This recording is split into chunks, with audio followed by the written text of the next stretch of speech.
First of all, let me introduce myself. I'm Dodson. I'm a mindset coach and biohacker, human biologist, practitioner in evidence-based supplemental medicine.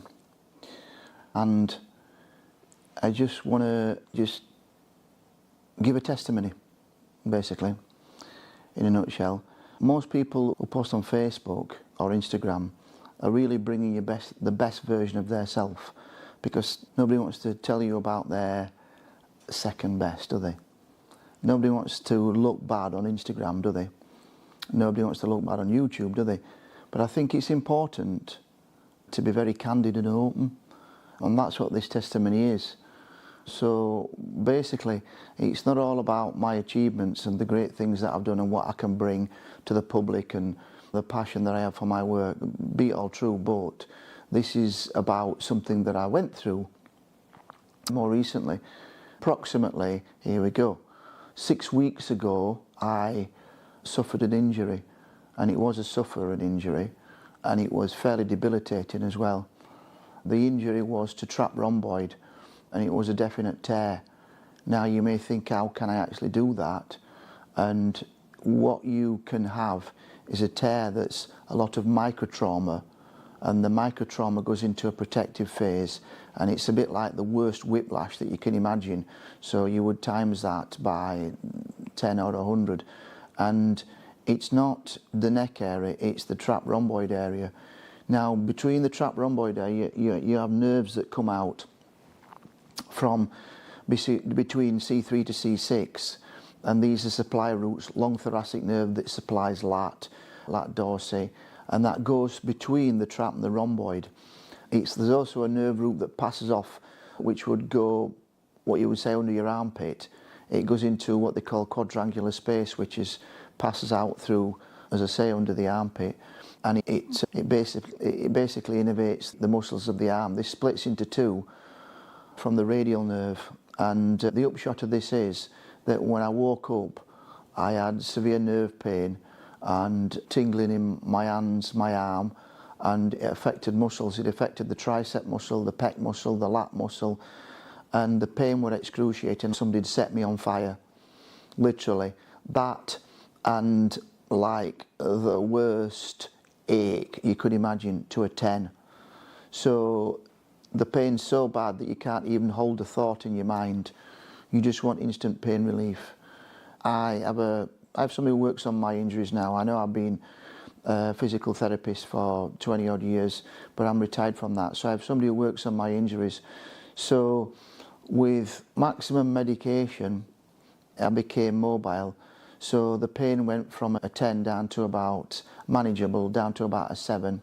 And after a week, I presented at my therapist for him to do a treatment on me.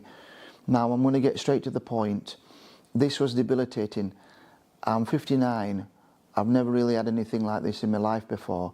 Trust me, I've had injuries. I've had lots of things that's happened. I understand and I know pain very well. I understand and I know adversity, and you build resilience in the face of adversity. But this was on a whole nother level. When you hear about Flex Wheeler's pain and Ronnie Coleman's pain, when you understand what nerve pain is and it hits a 10, when you can't even hold a thought in your mind, and you're not even thinking about coming out of this, you're thinking about surviving this very second that you're in. From second to second is how you live, and that's it. Now, my coping mechanism for this, the only way that you can do this is in the moment. You have to see through it. You're walking through it. It's like Psalm 23, yea, though I walk through the valley of the shadow of death, I shall fear no evil. So what I'm doing is I'm walking through it, and I'm focusing. It's like a tunnel, and I'm focusing on that light at the other side, and I can still breathe, and I'm focusing. And with this comes some science, because in doing so, what you do is close pain gates. When you're sat up, you close pain gates. When you do this, you activate vagal nerve responses, and you start to close pain gates. And pain gates are a bit like traffic lights, where you're turning incoming signals that would just go straight down, you're turning them to red. So they're basically overridden by other things. And this is how you're able to manage your pain. And the point being is that everything that I teach as a coach, I put into practice. How would I rehabilitate myself? How would I do this? So I got a plan for how I would use painkillers and how I would use anti-inflammatories. And this went on a cycle, and the cycle had some rehabilitation on it, and the rehabilitation worked with my therapy, and I went through it and I pushed through it, and there was never a single doubt in my mind that I wasn't coming out of the other side 100%. Not one. Not one. So over the weeks, some days are worse than others. You can have 2 great weeks and then you can have 2 terrible days. And the temptation is to think that you've not come anywhere, you've taken 1 step forwards and 2 steps back. No, you haven't. What you've done is pushed it a little bit higher and the inflammation has risen. But you have to measure it by small incremental measurements, like what's my range of movement increase, what's my ability now to endure over time, etc. So this has been my story for over 6 weeks, and in that time not been able to train and not been able to eat either, being in so much pain that I couldn't eat. And so there's never been a time where I haven't been able to train for 6 weeks. There's been a time when I've been away from the gym but I lose very little muscle as long as I eat. There's virtually, in 6 weeks, it might be possible for me to, if we're active and I didn't eat the same, it might be possible for me to lose maybe a pound, but usually I wouldn't lose anything over 6 or 8 weeks. But imagine that you can't eat and your nervous system is absolutely maxed out and you're in so much pain, you're exhausted by half the way through the day. You'll certainly lose some muscle then. But you don't focus on where you are, you focus on where you want to be. You see where you want to be. And you use every single moment that you've got while you are going through it to learn. You're thinking about how can I bomb-proof myself so that this doesn't happen, and what is there to learn through this. If you want to throw it away as just something that happened in your life and you were glad to get it behind you, then so be it. But I have learned so much in this and through this, and it's made me think about other things, it's made me think about reasons, and it's made me look at things scientifically and logically, not just philosophically, but logically and scientifically. And there's lots of things that I've learned through it, and what I probably might do is bring things over the weeks that I have learned from it. But one of the things I did value through this, and this is absolutely 100% scientifically proven, the value of prayer. Because prayer gives you an identity and you're not aimless in it, because you're moving towards the ends of what you are praying for. And that gives you some reason. And that basically reduces negative signals and closes pain gates. So that is all scientific, and that is a benefit, 100% benefit of prayer.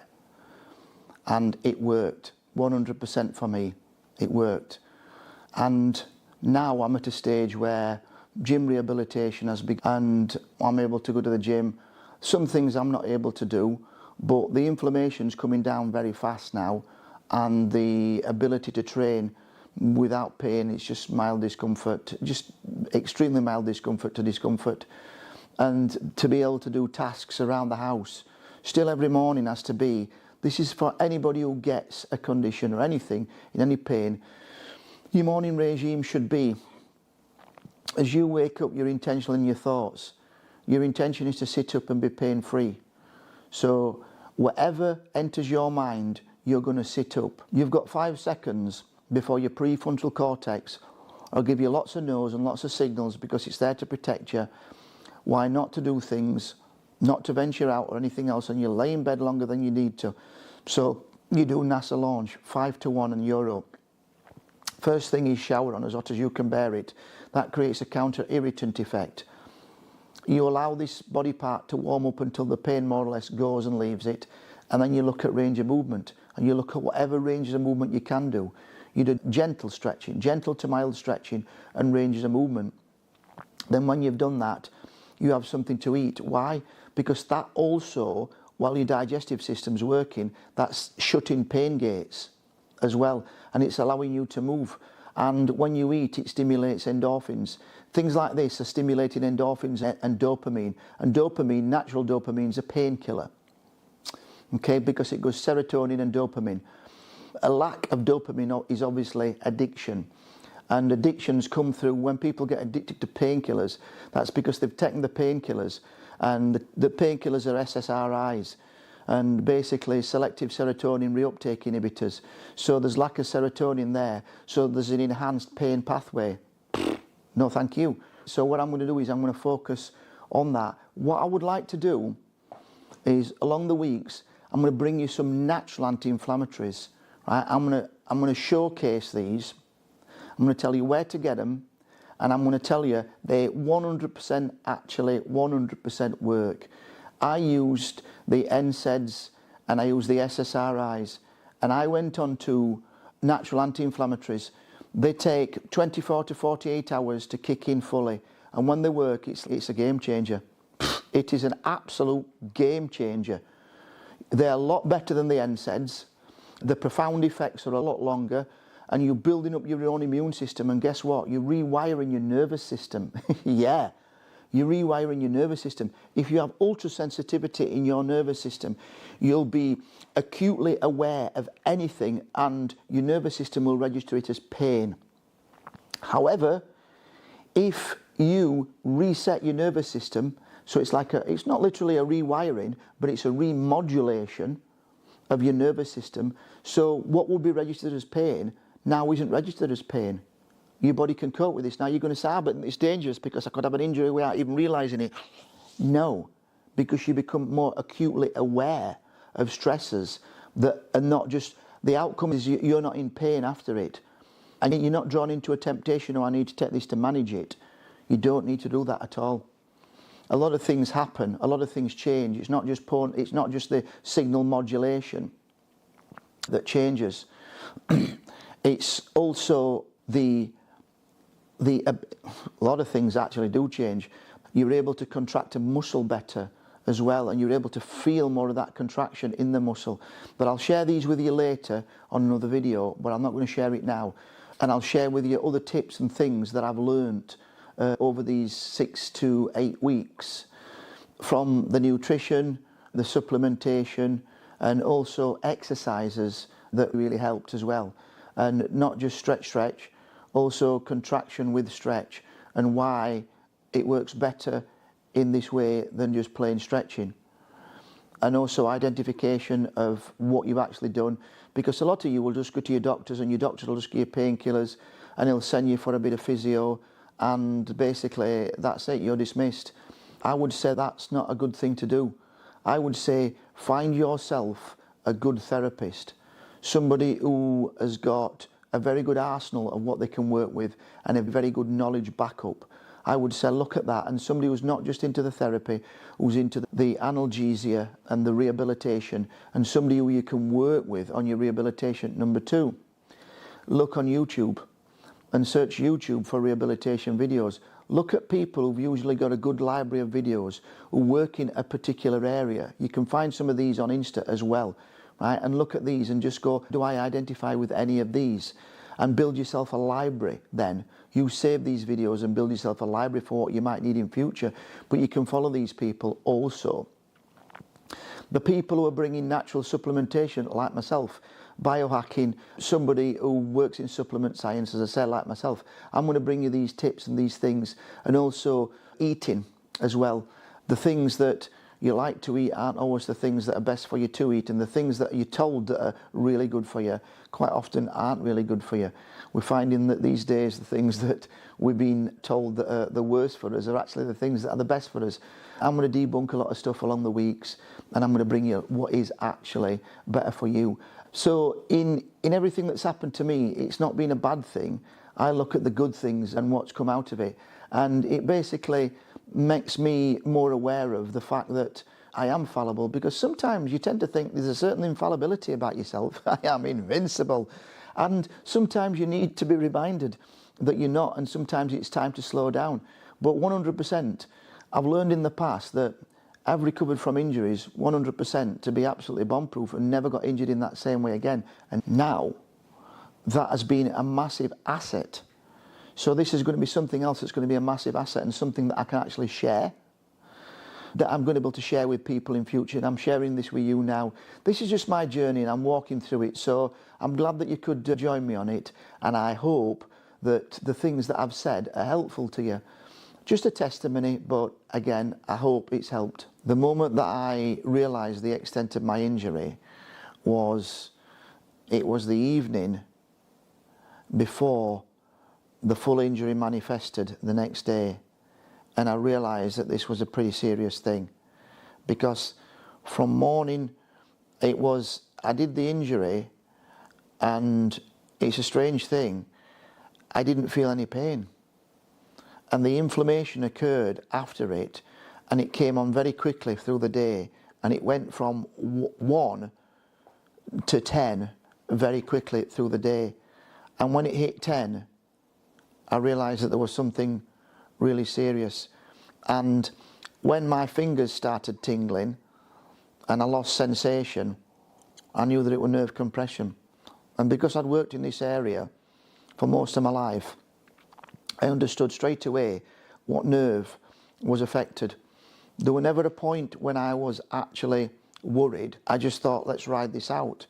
But when I woke up the next morning, I don't think there's a single word or a sentence that I could give to express how it actually felt.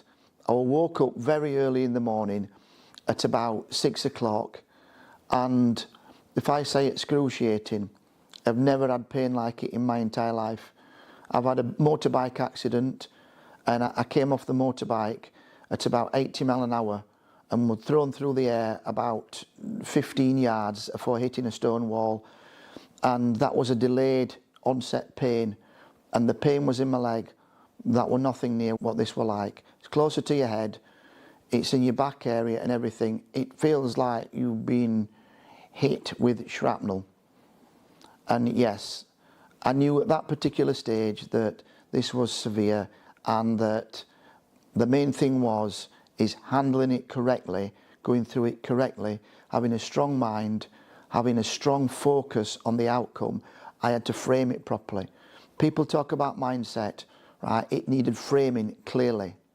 If I didn't see this clearly and I didn't frame it, I would have lost all hope, because the pain was virtually impossible to live with. So first of all, it was get the pain under control, get a clear focus. The opposite of focus is distraction. The last thing you want to be is distracted by the pain, but you've got to be able to see through where you're going. And it's like trying to see through a thick fog, the pain. But when you can see through that and you can see out the other side, you know where you're going, and then get a plan in place where you know everything that you need to do. And what you need to do is to pull as much information together as you can. Over the years, as a treatment specialist, as a physical therapist, I've amassed a massive library of information on rehabilitation and conditions and what's needed to fully rehabilitate somebody, and I were able to put all that into place this time, and it's thank goodness that it were there for me. How did I rise to the challenge? How did I rise to the challenge of dealing with the constant pain and focus towards rehabilitation? As a mindset coach, the first thing that's really important is not mindset. Mindset follows mind frame, because everything has to be framed clearly. Let's look at this. You're doing a jigsaw and you put that jigsaw out. You always start at the corners because you need to have a clean frame, and that will tell you the extent of the size of the jigsaw that you're building. 1,000-piece jigsaw can be tiny pieces and you still don't have an idea of what it's going to look like. The first thing that you do, you take stock. What does that mean? It means that you frame it clearly. You have to see it clearly, and that means you need to use as much information as you can, and you use as much as what you've developed over the years as what you can, right? So that is your ability to really join the dots together. So what I do in this situation is I join the dots and I frame this clearly, and then I see what I need to do within that frame, and that's mindset. And my mind then is set on achieving that outcome on every single one of them things. And it's not a rush. Sometimes it's a marathon. But the point about it is, slow is smooth and smooth is fast. So that gets you through it. And it's not stop-start. It's not a game of pinball. Right? It's not dodgeball. It's literally a marathon. And that is how I got through it. How quick do you get through it? How quick do you walk? Or how quick do you run? And it's as simple as that. How do you get from walking to running? That's easy. You see what you need to do and the strides and the steps in between, and you do it. Now, I know this sounds a little bit like philosophizing, but the point is, that's a comparison, and that's the best comparison that I can use in this.